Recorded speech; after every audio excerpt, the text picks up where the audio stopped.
खुदा के रूह में खड़े रहें, खुदा के रूह के शोर में खड़े रहें, खुदा की आग में खड़े रहें। Hallelujah, hallelujah, hallelujah. आज मेरे साथ बाइबल मुकद्दस खोलिए और संडे स्कूल के बच्चे जो हैं वो संडे स्कूल चले जाएं।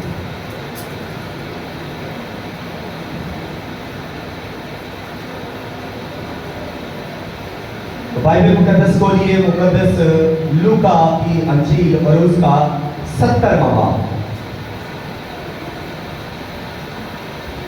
70वां बाब। वर्ष पढ़ने से पहले इसका अनुवाद ये है, ईमान का सफर, वॉक ऑफ फेथ, ईमान का सफर। आज आपको यह सीखना है कि ईमान का सफर किस तरह से करना है। ईमान का सफर। आए मेरे साथ बाइबल मुकद्दस को खोलते हुए लूका 70वां बाब और उसकी 13वीं आयत। और उन्होंने दूर खड़े होकर बुलंद आवाज से कहा, ऐ यीशु, ऐ साहिब, हम पर रहम कर। उसने उन्हें देखकर कहा, जाओ अपने कई कहनों को दिखाओ। और ऐसा हुआ कि वो जाते जाते पाक साफ हो गए। फिर उनमें से एक ये देखकर कि मैं शिफा पा गया, बुलंद आवाज से खुदा की तमजीद करता हुआ लौटा और मुंह के बल यीशु के पांव पर गिरकर उसका शुक्र करने लगा। और वो सामने था। खुदावन के कलाम के पढ़े सुने और कबूल किए जाने पर खुदावन की कसरत के साथ बरकत हो। सब कहे आमीन। ईमान का सफर, वॉक ऑफ फेथ। और ईमान की जो डेफिनेशन है, ईमान की जो तारीफ है, बाइबल मुकद्दस के अंदर कोई जानता है कौन सी वर्ष है? जो कोई जवाब देगा उसे इनाम दिया जाएगा, उसे इनाम दिया जाएगा। बाइबल मुकद्दस की कौन सी वर्ष है जो ईमान की तारीफ, डेफिनेशन बयान कर रही है? बाजी आप इधर आ जाएं और एल्डर सलीम साहब भी आ जाए। 500 रुपया निकाल कर आप इनको इधर दें। आ जाए जल्दी से, दोनों आ जाए।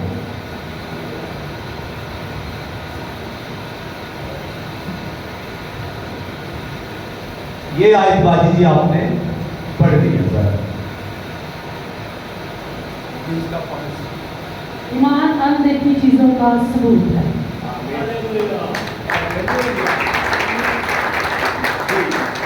आयत के अंदर लिखा है, अब ईमान उम्मीद की हुई चीजों पर इत्मीनान और अनदेखी चीजों का सबूत। आपकी जोरदार तालियां, आपकी जोरदार तालियां बाजी के लिए भी, एल्डर साहब के लिए। God bless you, God bless you, God bless you. और ये सिलसिला जारी भी रहना चाहिए।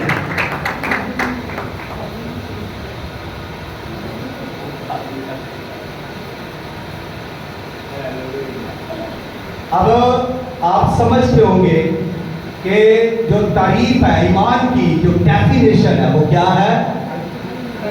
इब्रानियों 11वां बाब पहली आयत। अब ईमान उम्मीद की हुई चीजों पर इत्मीनान। आप जो उम्मीद कर लेते हैं, जो आप किसी चीज पर भी उम्मीद कर लेते हैं, कि फोकस कर लेते हैं कि ये हमारे लिए होगा, तो इस पर फिर इत्मीनान रखना है। ये नहीं कि हम चलते जाएं और रास्ते में गए कि वो हमारे लिए पता नहीं होना है कि नहीं, वहां पर है कि नहीं। अगर हम ये उम्मीद करते हैं कि मैं आज फला जगह जाऊंगा और वहां मुझे एक अच्छा दोस्त मिलेगा, तो फिर इस पर ईमान रखें, इत्मीनान कर लें इस पर कि वो आपको मिलेगा। अगर सारी दुनिया वहां नहीं, फिर भी आपको वहां पर आपका वो दोस्त मिलेगा। क्यों मिलेगा? कि आपने ईमान रख लिया है, और जो ईमान रख लेता है उसके लिए खुदा मुहैया कर देता है। और पौलुस भी यही कह रहे हैं कि हम अनदेखी चीजों पर इत्मीनान करते हुए चल रहे हैं। हमने अपने सामने मौत को देखा, लेकिन हमने यकीन ना किया। पौलुस रसूल खुदा से कह रहे हैं कि खुदावन मेरे बदन में कांटा है, लेकिन खुद जवाब क्या आया? खुदावन कहता है मेरा फजल तेरे लिए काफी है, मेरा फजल तेरे लिए काफी है। जवाब क्या है? सवाल क्या है? सवाल यह है कि मेरे बदन में कांटा है, मेरे बदन में बीमारी है, तकलीफ है, दर्द है, रोग है। जवाब क्या है? मेरा फजल तेरे लिए काफी है। बीमारी नहीं गई, दर्द नहीं गया, कांटा नहीं गया, कुछ भी नहीं गया। जवाब है मेरा फजल तेरे लिए काफी है। जब खुदा आपसे कलाम करता है तो फिर आपका सफर शुरू हो जाता है, और सामुएल को खुदा पुकारता है, सामुएल सामुएल, तो वो भागा भागा आता है एली काहिन के पास, मालिक मैं हाजिर हूं, क्या तूने मुझे बुलाया? वो कहता है नहीं, मैंने तुझे नहीं बुलाया, जा वहां पर लेट जा। फिर वो जाकर लेटता है, अभी लेटता है, फिर थोड़ी देर के बाद खुदा उससे पुकारना शुरू करता है, सामुएल सामुएल, और वो फिर भागकर एली काहिन के पास चला जाता है और कहता है ऐ मालिक तूने मुझे बुलाया? वो कहता नहीं, जा जाकर लेट जा। और वो बच्चा था, वो समझ नहीं था रहा कि ये आवाज किसकी है। खुदा जानी पहचानी आवाज में कलाम कर रहा था। खुदा किसकी आवाज में उससे बात कर रहा था? उसके उस्ताद, उसके रूहानी उस्ताद यानी काहिन एली की आवाज में खुदा उसे बुला रहा है। इंसान की आवाज में खुदा उसे पुकार रहा है, सामुएल सामुएल। तो ये खुदा की आवाज है। अगर जे सामुएल इसको नहीं समझ रहा, लेकिन एली काहिन इसको समझ रहा है। क्यों? इसलिए कि वो एक उम्र रसीदा है, उसको तजर्बा है, उसने खुदा के कलाम को पढ़ा है, सीखा है, जाना है। वो खुदा की आवाज को समझ सकता था, और खुदा की आवाज को समझना हर किसी की बस की बात नहीं है। खुदा की आवाज को जानना, पहचानना हर किसी के बस की बात नहीं है। लोग इसीलिए आज शिकस्ता है, आज इसीलिए लोग नेमल बदल की तरफ जा रहे हैं। लोग इसीलिए आज जादूगरों के पास जा रहे हैं, क्योंकि वो खुदा की आवाज को नहीं समझ रहे कि खुदा उनसे कलाम कर रहा है। और खुदा हर किसी से कलाम करता है, खुदा हर किसी को आवाज देता है, और खुदा की आवाज हर किसी तक पहुंची हुई है। खुदा किस तरह से कलाम करता है? खुदा ख्वाब में जब इंसान सो जाता है, खुदा कलाम करता है। ख्वाबों में आकर खुदा रोया में आकर कलाम करता है। खुदा आपको फिजिकली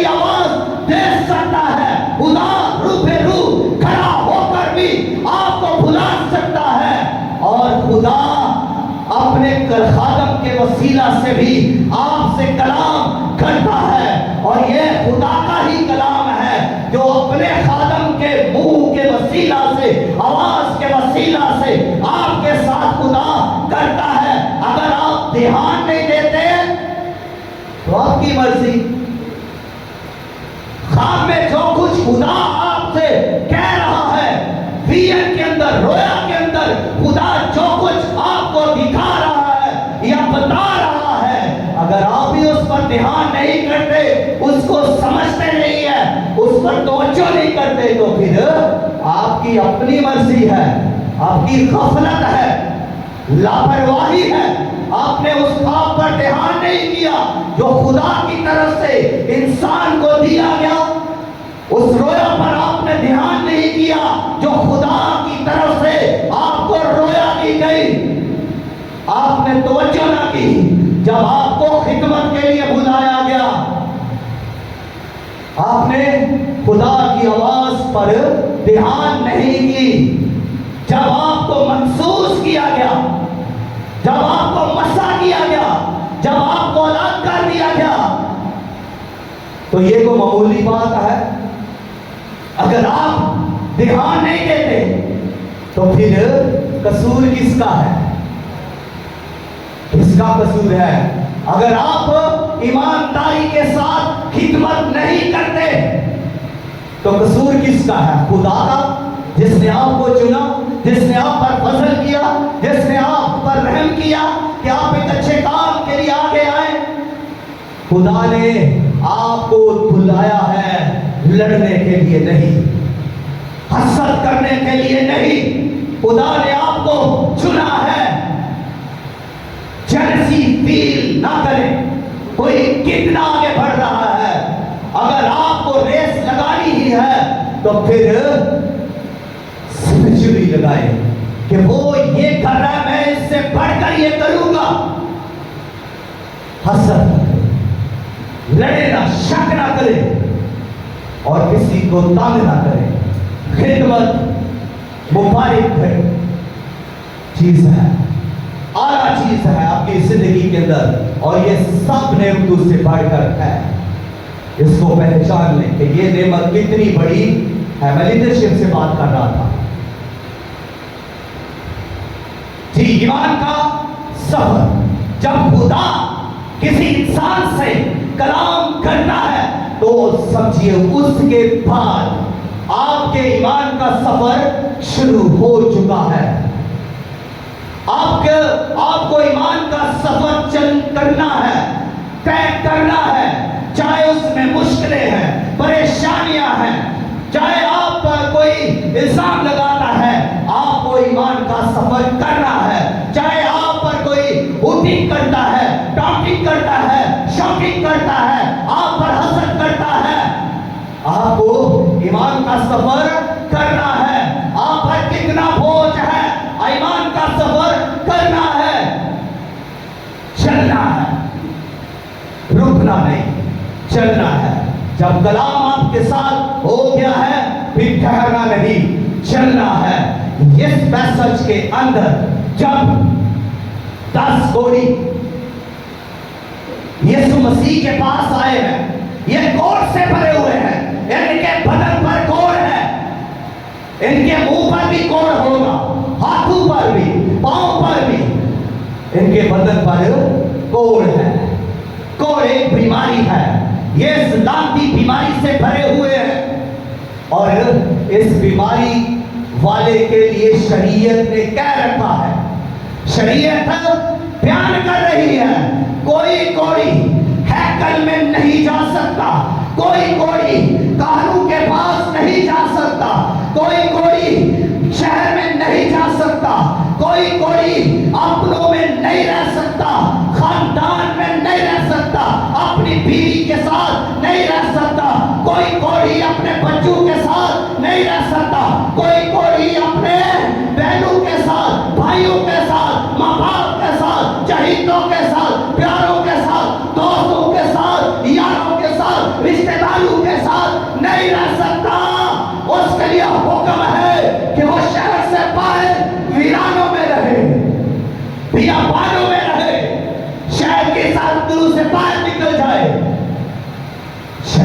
कहा है। उसके बाल बिखरे हुए हो। शरीयत ने कहा है कोई अपना मुंह ढाके और अपने नाक पर हाथ रखे और जोर जोर से चलाए कि नापाक नापाक नापाक। जब भी किसी शख्स को देखे तो पुकारे कि नापाक नापाक नापाक, ताकि लोग जान जाए कि कोई इस रास्ता से आ रहा है। इतना जुल्म है कोड़ियों पर। तन्हाई जुल्मत के अंदर वो रह रहे हैं। इससे बड़ी सजा क्या है कि कोई शख्स अपनों से दूर तंग तन्हा अकेला रहे। ये भी कोई जिंदगी, और कोड़ियों के लिए यही जिंदगी थी। हालेलुया।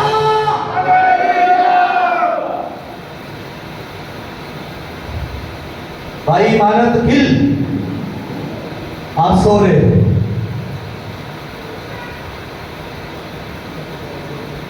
जरा भाई मानत खड़े होकर नारा लगा हालेलुया। अब जागे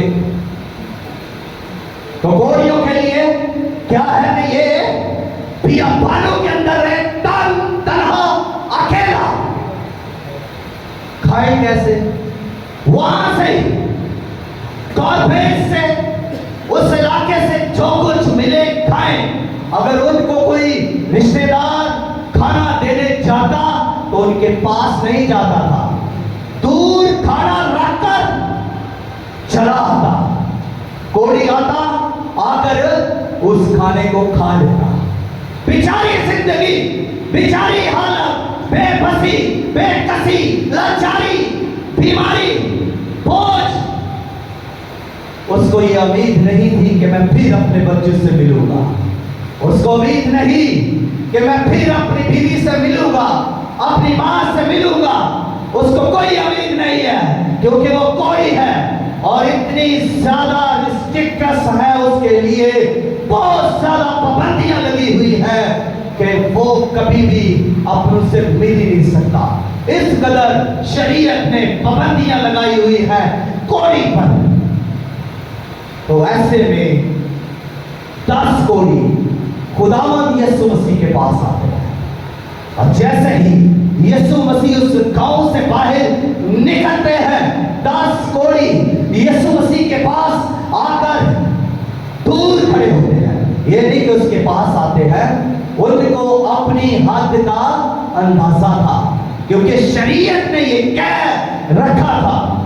तो जब वो जैसे कैसे दलेरी के साथ, जुर्रत के साथ यीशु मसीह के पास, यानी इतने पास नहीं कि वो छू सके या यीशु उनको छू सके, वो उसके दूर खड़े थे। यहाँ लिखा है कि वो दूर ही से उन्होंने यीशु को पुकारा कि ऐ यीशु, ऐ साहिब, हम पर रहम कर। कभी आपने पुकारा? वो बीमार है, वो लाचार है, वो दुखी है, इसलिए वो करम से, दर्द से बिलबिलाते हुए, तड़पते हुए पुकारते हैं कि ऐ यीशु, ऐ साहिब, ऐ यीशु, हम पर रहम कर। रहम को मांगे, रहम हो जाएगा। यीशु मसीह ने जवाब क्या दिया? यीशु ने जवाब दिया, जाओ, और भाई वहां से ही जाओ, करीब आने की जरूरत नहीं, सजदा करने की भी जरूरत नहीं, वर्शिप करने की भी जरूरत नहीं, शुक्रगुजारी करने की भी जरूरत नहीं। जाओ, तानू के पास जाओ, तानू को दिखाओ।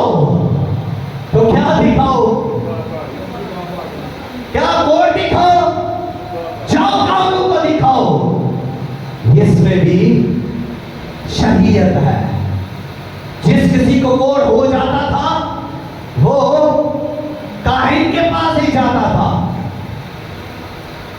काहिन ही डिक्लेयर करता था किसको कोड है, वही उसका टेस्ट करता, वही कहता कि ये कोड़ी है और इसको बाहर शहर से भेज देता, और जिसका कोड ठीक हो जाता उसको भी काहिल ही चेक करता, काहिल ही डिक्लेयर करता कि इसको अब शिफा हो गई है, ये अब पाप किया जा सकता है, ये हैकल में आ सकता है, ये घर में आ सकता है, ये लोगों में रह सकता है, ये अपनों में अब रह सकता है। इसलिए यीशु ने कहा जाओ कानों को दिखाओ, अपने कई कानों को दिखाओ। तो वो वहां पर रुके। जैसे ही उनके लिए कलाम हो गया, जैसे ही उनको हुक्म दे दिया गया कि जाओ अपने कई कानों को दिखाओ, तो वो फौरन वहां से मुड़ गए, टर्न बैक हुए, चलना शुरू कर दिया, शहर की तरफ चलना शुरू कर दिया, कानों की तरफ चलना शुरू किया। बदन पर कोड़ है, बदन पर बीमारी है, सफर शहर की तरफ, बदन पर कोड़ है, जा रहे हैं हैकल की तरफ, बदन पर कोड़ है, चल किधर रहे हैं, कानों की तरफ, लोगों की तरफ, लोगों की तरफ जाना खतरे से खाली नहीं है, बदन पर कोड़ है।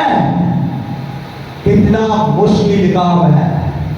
अगर बदन पर कोड़ रहा तो क्या होगा?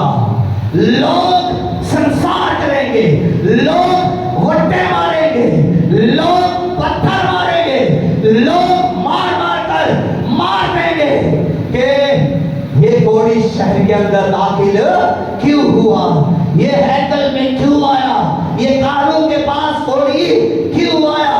मुश्किल सफर है, बदन पर कोड़ है, सफर कानों की तरफ है, और वो बोझ, वो बीमारी का बोझ और सफर मुश्किल है। हर कदम बोझल, हर कदम मुश्किल, हर कदम पर सोच है कि अगर बदन से कोड़ ना गया तो क्या होगा। हर कदम पर एक नया फलसफा कि अगर बदन से कोड़ ना गया तो हमारे साथ क्या होगा। लेकिन ईमान सफर ईमान का है, और वो यीशु के कलाम को दोहरा रहे हैं। उन्होंने यीशु के कलाम पर ध्यान और तवज्जो कर ली और सफर करना शुरू किया। वो हैकल की तरफ जा रहे हैं, वो कलाम को साथ लेकर जा रहे हैं, वो यीशु की आवाज को साथ लेकर जा रहे हैं। उन्होंने शक नहीं किया, उन्होंने शक नहीं किया। जब आप सफर कर रहे हैं तो तीन चीजें आपके सामने आएंगी। पहली चीज शक, दूसरी चीज नेमल बदल, कंप्रोमाइज, अल्टरनेटिव, ये चीज दूसरी है। नेमल बदल यानी एक ही जगह कोई दूसरी चीज का होना, इसको नेमल बदल कहते हैं। तीसरी चीज शिकस्त की आवाज, पहला डाउट शक, दूसरा नेमल बदल, तीसरा शक की आवाज, सॉरी शिकस्त की आवाज। तीसरी चीज शिकस्त की आवाज। इन कोड़ियों ने, ये जो 10 कोड़ी ईमान का सफर कर रहे हैं, ये जो कोड़ के साथ शहर की तरफ जा रहे हैं, पहली बात इन्होंने शक नहीं किया, इन्होंने नेमल बदल नहीं ढूंढा, ये किसी और के पास नहीं चले गए। इनके लिए हुक्म है कानों की तरफ जाओ, ये किसी और के पास नहीं चले गए, किसी मंदिर के पास, किसी पुजारी के पास, किसी पीर फकीर के पास, किसी कब्र के पास नहीं गए। ये कहां गए हैं? जहां इनको भेजा गया है, कानून के पास जाओ, तो ये कानून के पास जा रहे हैं, सफर ये ईमान का कर रहे हैं। और फिर फिर अगली बात है, इन्होंने कोई शक की आवाज भी नहीं सुनी, शिकस्त की आवाज भी नहीं सुनी। ये सफर कर रहे हैं और अब अब्राहम को देखिए, अब्राहम से खुदा ये कह रहा है कि अब्राहम तू मेरे हजूर कामिल हो और चल, तू कामिल हो और मेरे हजूर चल। पहले भी वो चल रहा था, अब आवाज ये है कि अब्राहम तेरा जो ये प्यारा बेटा इसहाक है, जिससे तू प्यार करता है, जो तेरा इकलौता बेटा है, जिसको तूने मुझसे लिया है, जो मैंने तुझे 25 साल के बाद दिया है, जब मैंने तेरे वादा किया कि तेरी नस्ल आसमान के सितारों की मानद होगी, मैं तुझे औलाद से माला माल करूंगा, तेरी औलाद जमीन के सरों की मानद होगी। मैं जब तेरे साथ औलाद के वादे कर रहा हूँ, 25 साल तक तू मेरी इबादत करता रहा, 25 साल तक तू मेरे साथ साथ चलता रहा, 25 साल तूने मेरी फरमा बरदारी की। जब मैंने तुझे कहा इस जगह से निकल कर इस जगह पर आ, तू आया, फिर मैंने कहा अगली जगह पर आ, तू आया, फिर मैंने कहा अगली जगह पर आ, तू आया। तूने कोई हुक्म अदूरी नहीं की, तो मैंने तुझे बरकतें दी, मैंने तेरे साथ वादे किए, मैं तेरे साथ रहा और मैंने तुझे ईमानदारों का बाप बना दिया। हालेलुया। और अब तेरा अब तू कामिल हो, अब तू अपना ये बेटा इसहाक इसको ले, कोई मोरिया पर जा, इसे कुर्बान कर दे, इसे दे दे, जो तेरा प्यारा बेटा है।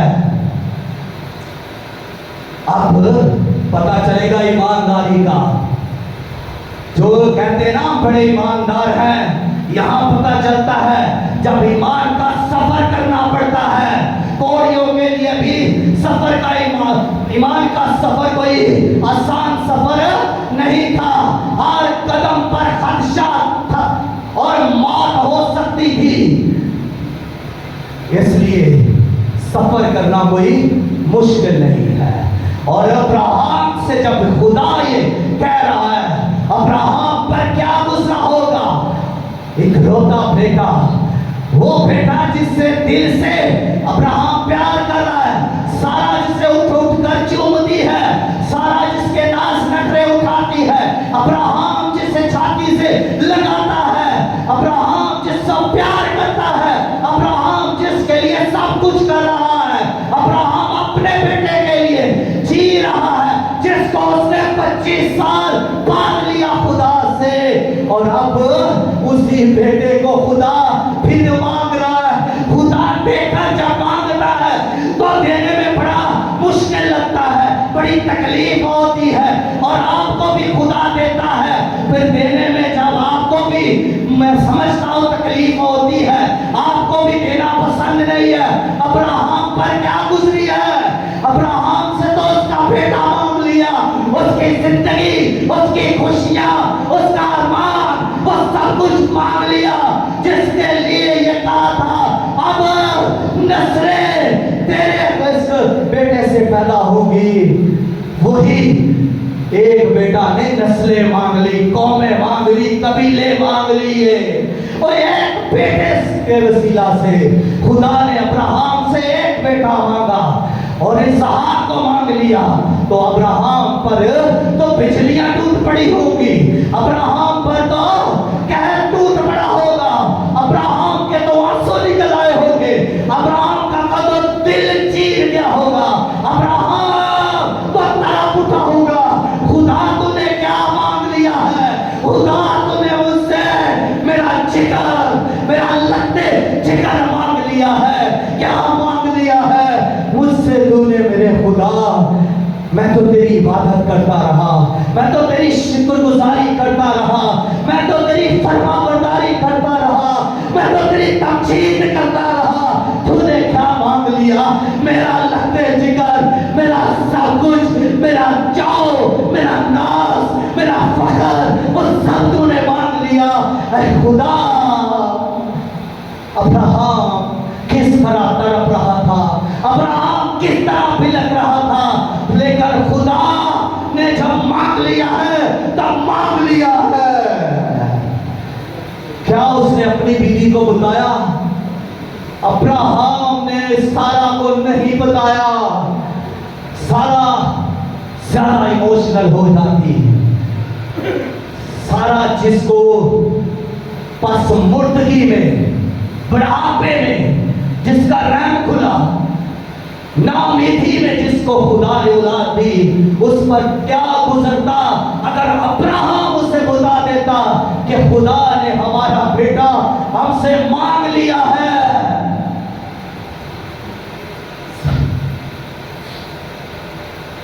सारा किस तरह बिलख रही होगी? सारा क्या बर्दाश्त कर सकती? अपने ऐसे बेटे के लिए क्या सारा बर्दाश्त कर सकती जिसको उसने बड़े ही मोहब्बत के साथ पाला? वो बर्दाश्त कर सकती थी? नहीं। लेकिन अब्राहम ने उसे नहीं बताया। आशीषो, हम जब अपनी बीवियों से सब कुछ बता देते हैं, कभी कभी कुछ राज रखना भी जरूरी है। गलती कर जाते हैं हम भी, याद रखें। औरतों में इतनी हिम्मत नहीं होती कि उसको बर्दाश्त कर सके। अब्राहम ने उसको नहीं बताया। अब्राहम ने उसे नहीं बताया। अब्राहम उठा और उसने छुरी ली, उसने लकड़ियां ली, उसने गदा लिया, उसने नौकर लिए, उसने अब्राहम ने अपने लत्ते जिगर इसहाक को भी लिया और लेकर अब एक छोटा सा काफला कोहे मोरिया की तरफ चल रहा है, जहां उसे इसे कुर्बान कर रहा है। अब्राहम चल रहा है। अब्राहम का बेटा इसहाक गधे के ऊपर बैठा है, लकड़ियां भी हैं, चल रहे हैं, तो उसके नौकर भी उसके साथ चल रहे हैं। अब्राहम एक कदम उठाता होगा, जो ईमान का सफर है, तो अब्राहम का दिल किस तरह चीखता होगा। अब्राहम के कदम आगे उठने की बजाय किस कदर हल्के होकर फिर वहां टिक जाते होंगे। अब्राहम कितना टूट टूट कर चलता होगा, अंदर से रो रो कर चलता होगा।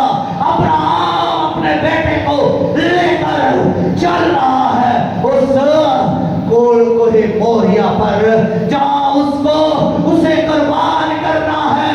अब जब उसे लेकर जा रहा है तो उस अब्राहम के बेटे इसहाक ने पूछा, बाप हम कहां जा रहे हैं और लकड़ियां किस लिए है, ये छुरी किस लिए है, हम किधर जा रहे हैं? तो क्या उसको बताता होगा? वो उसकी हिम्मत नहीं पड़ रही होगी, उसकी जबान उसका साथ नहीं दे रही होगी कि बेटा मैं तो तुझे ज़िबा करने जा रहा हूं, मैं तो तुझे कुर्बान करने जा रहा हूं। ये छुरी तेरे ही गले पर चलेगी, तेरी वेन कट जाएगी, तेरी ये बड़ी नाक जो है आंख कट जाएगी, तेरा गला कट जाएगा, तेरा खून निकल जाएगा, मैं तुझे कुर्बान करूंगा। और आप आगे सोचिए वो लकड़ियां किस लिए हैं? अब्राहम ने कौन सी कुर्बानी मांगी? कोई बता सकता है?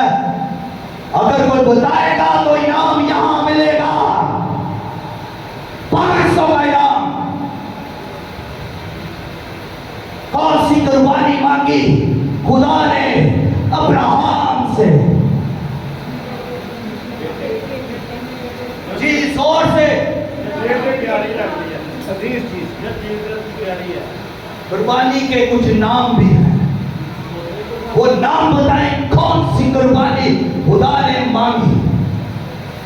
500 का नोट यहां पर मिलेगा। तो कहना लगाए सिर्फ 500 की बात। जो जवाब दे सकता है वो दे। नहीं, अब्राहम ने, मेरा तो ख्याल है आप सारे मुझे 500 दे। अब्राहम से खुदा ने सौतनी कुर्बानी मांगी, सौतनी कुर्बानी मांगी, जिसको बर्न्ड सैक्रिफाइस कहा जाता है। बर्न्ड, जला देने वाली कुर्बानी। जी आप तो कुछ कहना चाह रहे हैं? हंस रहे थे ना, वैसे ही बंदे बोल रहा है। तो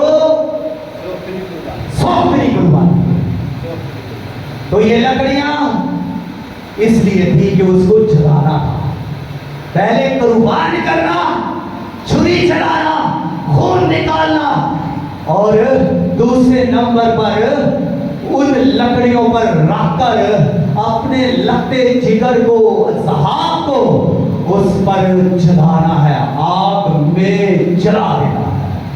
तो किसका दिल है, किसमें जुर्रत है कि अपने बेटे को जलाए? पहले कत्ल करे फिर जलाए। है किसी में हिम्मत? क्या ईमानदारों, ईमानदार बनना कोई आसान काम नहीं। खुदा के साथ सफर करना, वो भी ईमान का सफर, आसान काम नहीं, मुश्किल काम है। यहाँ तो लोग हदिया देकर भी जताते हैं, खुदा मैंने तुझे इतना दिया, इस महीने इतना दिया, हिसाब किताब लिख रहे होते हैं। यहाँ क्या लिखा गया? खुदा बेहिसाब देने वाला खुदा अब जब उसको बेटा देकर ही ले रहा है, तो क्या उस पर गुजर रही है? तो क्या हो रहा है? खुदा क्या कर रहा है? खुदा क्या कर रहा है? खुदा उसके दिल पर निगाह नहीं कर रहा क्या? जब उसका दिल तड़प रहा है तो खुदा ने उसको देखा होगा। जब अब्राहम के आंसू निकल गए, मजमा पर आकर रोने लगा, तो क्या खुदा ने देखा नहीं होगा आंसुओं को? जब वो सर से लेकर पांव तक कमजोर पड़ गया, जब खुदा ने ये मांग लिया, तो खुदा उसकी इस कमजोरी को देख नहीं रहा था, खुदा देख रहा था। खुदा उसकी आइस में देख रहा था, खुदा उसके हार्ट में देख रहा था, खुदा उसके बदन के अंदर जो कपकपी थी वो भी देख रहा था, खुदा उसके जज्बात देख रहा था, जो उसके जज्बात उमड़ रहे थे वो देख रहा था। लेकिन वो ईमान का सफर करते करते, अब देखिए कोई चंद मिनटों का सफर नहीं है, वो उस जगह से कोहे मोरिया 3 दिन का सफर था। वो 3 दिन यहां से चलता रहा, 3 दिन। जब पहला दिन वो चल रहा है तो उसे भूख भी लगी होगी, तो भूख में खाना उतर रहा होगा उसके अंदर? नहीं, उसको प्यास भी लग रही होगी, तो क्या पानी उसके अंदर जा रहा होगा? नहीं। 3 दिन तक वो भूखा प्यासा रोता, आंसू बहाता, दिल तड़पता हुआ लेकर वो कोहे मोरिया तक आता है।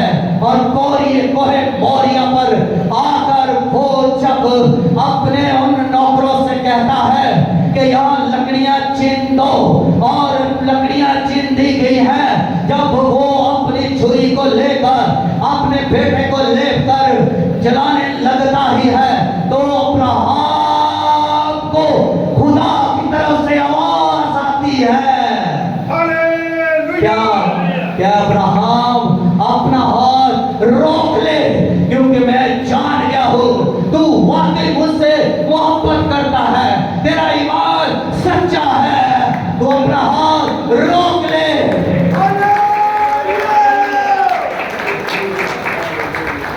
तो उसका वो भला जो खुदा ने कहा वो कहां से आया? खुदा ने कहा इस मेंढे को ले और कुर्बान कर। खुदा ने वहां उसको मुहैया कर दिया। मैं एक कमेंट्री पढ़ रहा था और उसमें यह है कि वो लिखता है कि एक तरफ से तो अब्राहम पहाड़ पर चढ़ रहा है, ऊपर को जाना है, मुश्किल सफर है। अब्राहम बेटे को ले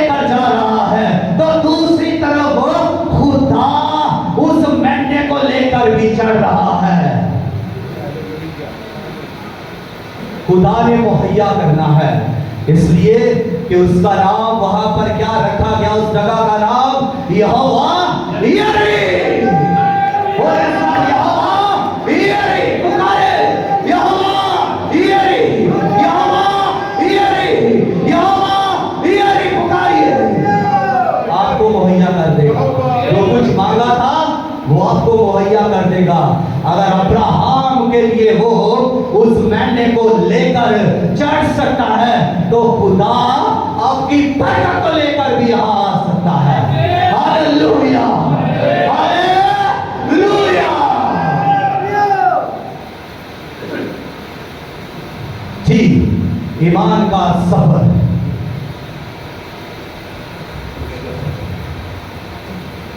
आज टाइम तो खत्म हो गया, तो मैसेज अभी बोल, अगर आप चाहते हैं तो आगे बढ़ता हूं, नहीं तो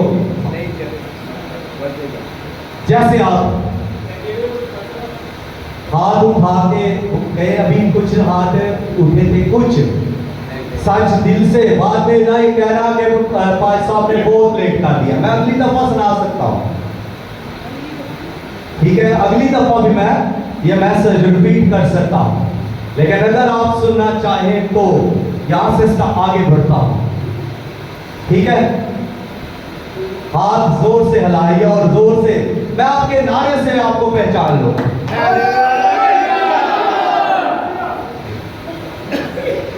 लग रहा है कि बढ़ना चाहिए भाई। आपको, आपका बहुत बहुत शुक्रिया कि आपने आगे टाइम दिया।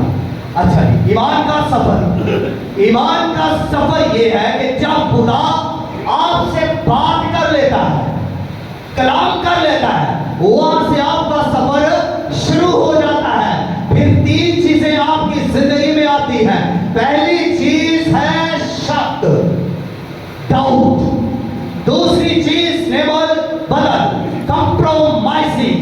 तीसरी चीज शिकस्त की आवाज, वॉइस ऑफ डिफीट, शिकस्त की आवाज।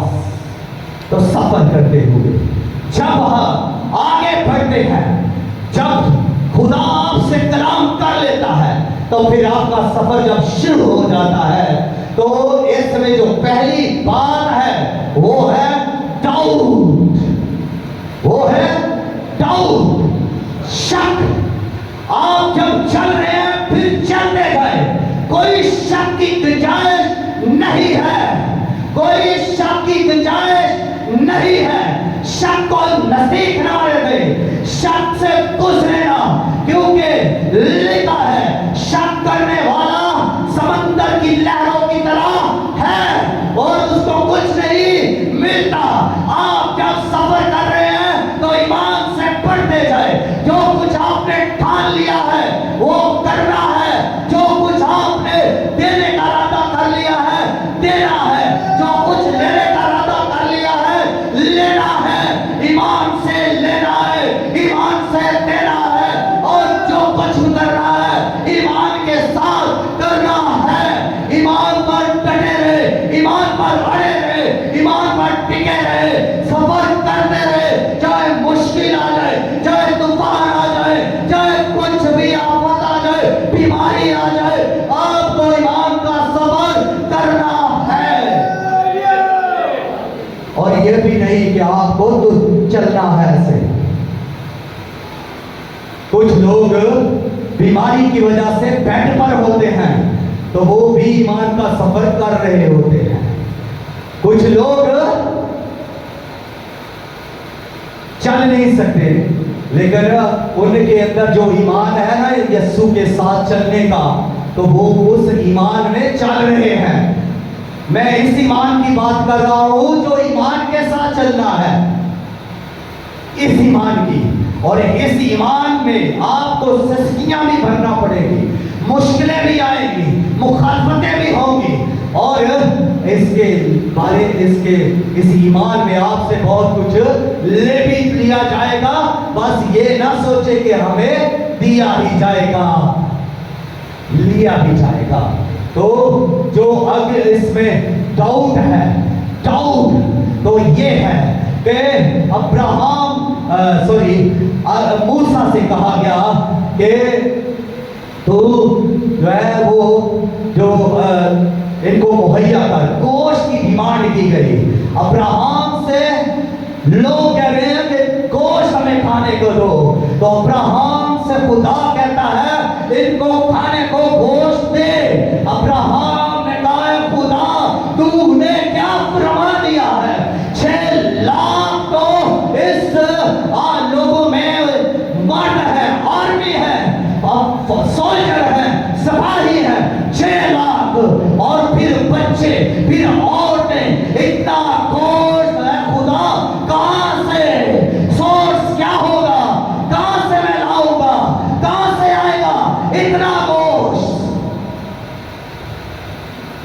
अब्राहम को देखिए, सॉरी मूसा को देखिए, अभी अभी कुल सबको चीर कर आया है, सब लोगों को साथ लेकर आया है, और यहां फिर क्या कर रहा है? कहे खुदा ये गोश्त कहां से आएगा?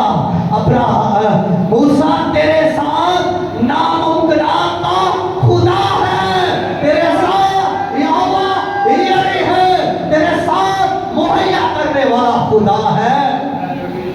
कहां से? लोग सोर्स मांगते हैं, कहां से आएगा?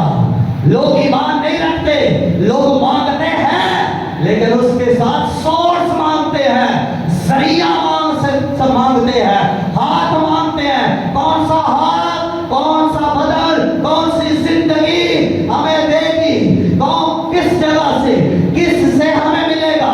लोग सोर्स मांगते हैं, लेकिन खुदा को सोर्स की जरूरत नहीं। खुदा कहता है हो जाता है। खुदा ने कहा रोशनी हो जा, रोशनी हो गई। कोई सोर्स, कोई दिया जलाया, कुछ बल्ब लगाया, खुदा ने कहा हो जा, सो हो गया, रोशनी हो गई। खुदा ने जो कुछ कहा होता गया, बनता गया, कायनात बन गई, सब कुछ बन गया। खुदा कहता है हो जाता है। खुदा को सोर्स की जरूरत नहीं। सारा किस डॉक्टर के पास गई थी? किससे चेकअप करवाया? खुदा को सोर्स की जरूरत नहीं। खुदा ने अपनी कुदरत से मुहैया किया, हो गया। और एलिया से खुदा क्या कह रहा है? एलिया पहाड़ के ऊपर है। एलिया जो ईमान का नबी है, दलेरी से भरा हुआ है, ईमान के साथ चलता है, चैलेंज करने वाला नबी है, और वो पहाड़ के ऊपर है। एलिया ने एक आवाज सुनी। वो किसकी आवाज थी? वो बारिश की आवाज थी। एलिया ने बड़ी बारिश की आवाज को सुना। एलिया ने ईमान रख लिया। एलिया चौंक गया। एलिया धुआं में ठहर गया। एलिया मसबा पर घुटनों के बल हो गया। उसने अपना मुंह इन घुटनों में कर लिया, जो एक मुश्किल काम है। एलिया दुआ करने लगा। एलिया खुदा को पुकारने लगा। एलिया ने शक नहीं किया। एलिया ने डाउट नहीं किया। एलिया ईमान का नबी है। एलिया ईमान से पुकार रहा है। उसको पता है मैंने जब बारिश को सुना है तो बारिश आएगी, बारिश होगी, और जबरदस्त बारिश होगी। हालांकि धूप लगी हुई है, कोई बादल का टुकड़ा भी नहीं है। उसका नौकर जहाजी, उसका शागिर्द, सॉरी जहाजी नहीं, उसका नौकर एक था, उसको उसने भेजा और कहा कि जा जरा देख समंदर की तरफ जा, कोई बादल का टुकड़ा उठा है, बादल आए हैं। वो उसे भेजता है कि तू जा देख, मैं धुआं में हूँ, मैंने बारिश की आवाज को सुना है। और जैसे वो जाता है, वो देख कर आता है कि वहां पर तो कोई बादल का एक टुकड़ा भी नहीं है। वो आकर उसे बताता है मालिक वहां पर कोई बादल नहीं है। उसको कहता है फिर तू जा, दूसरी बार तू फिर जा कर देख, मैं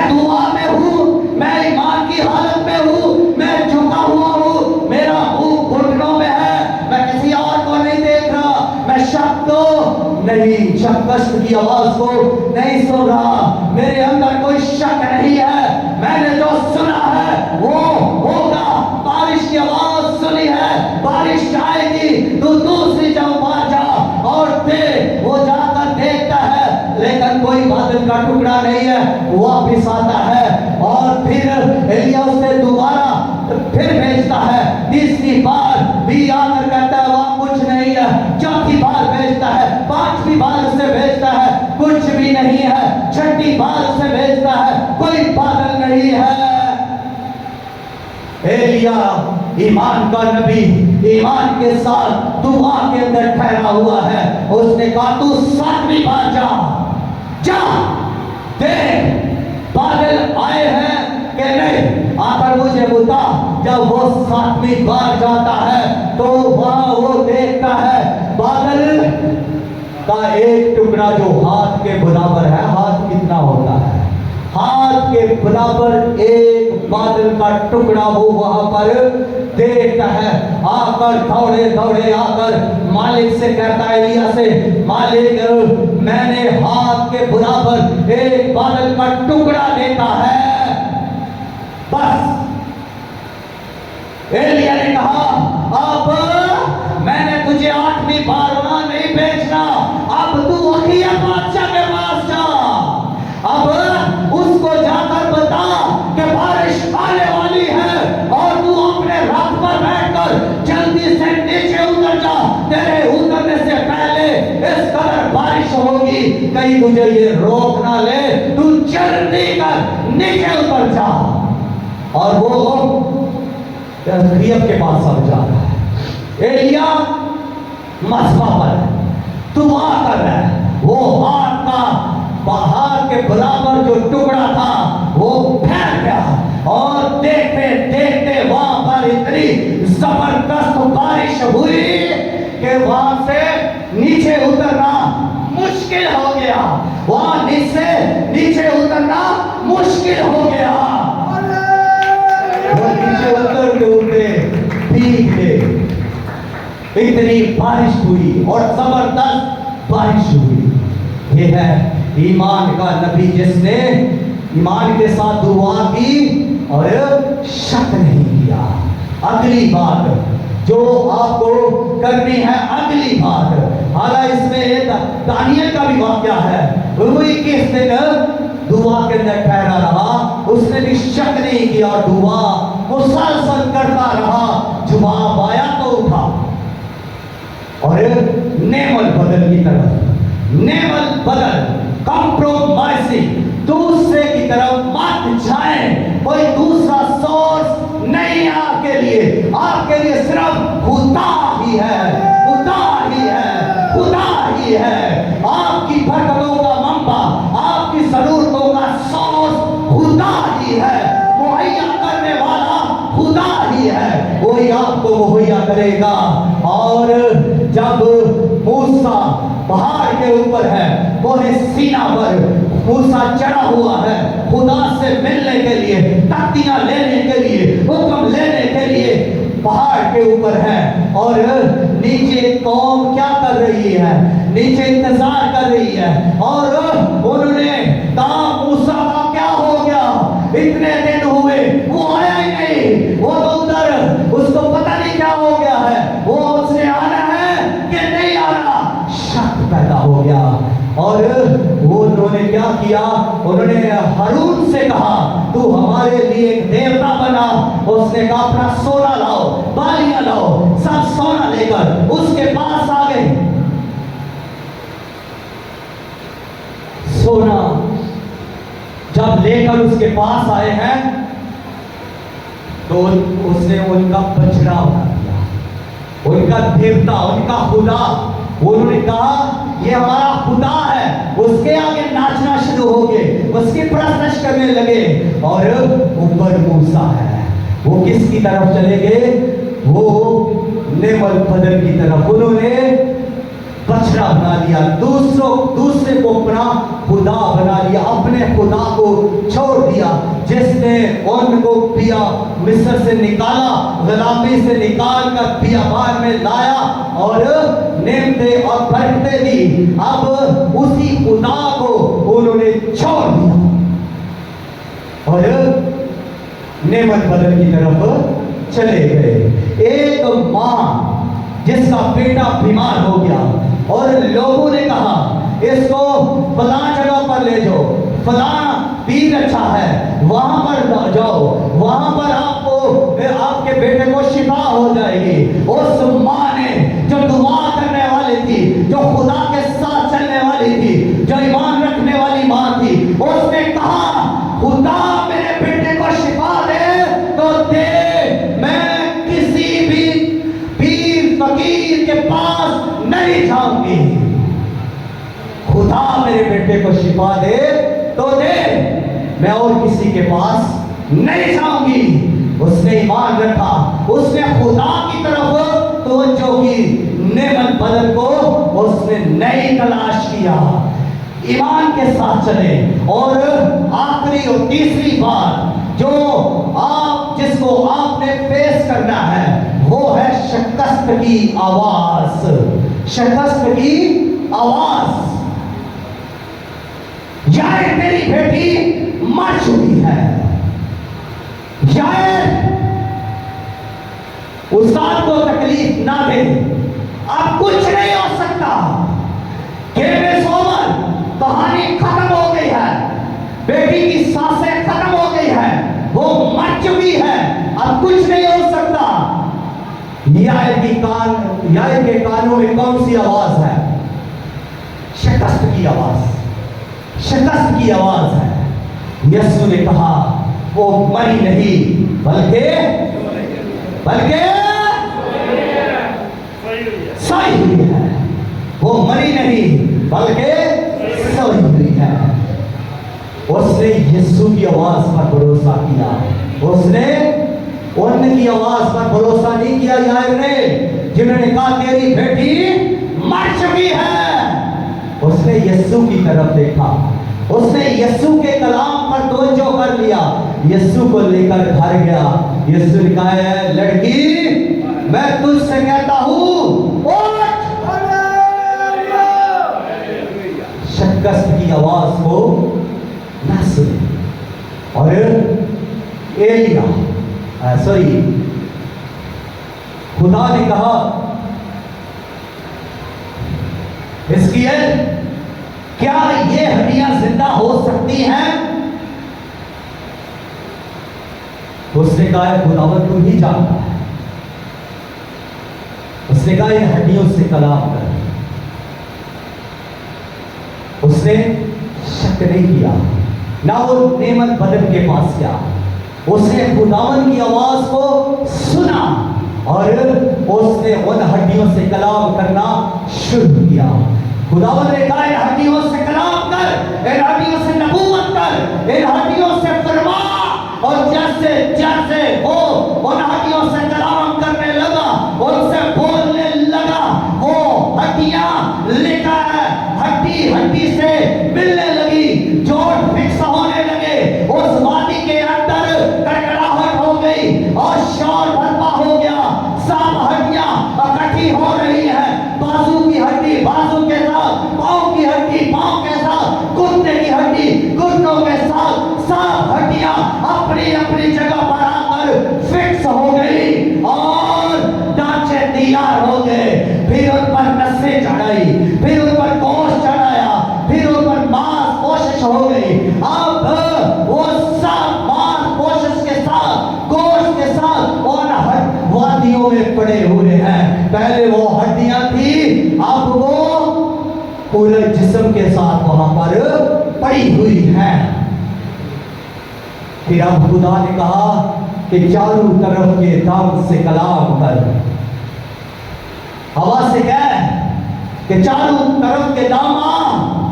और जैसे ही उसने हवा से कलाम किया तो वो सब वो जो हड्डियां गोश्त में बदल गई थी, अब वो जिंदगी पाना शुरू हो गई। उनमें रूह आ गई और वो सब खड़े हो गए। जो पड़े हुए थे हड्डियों में, वो अब सब इंसान बनकर खड़े हो गए।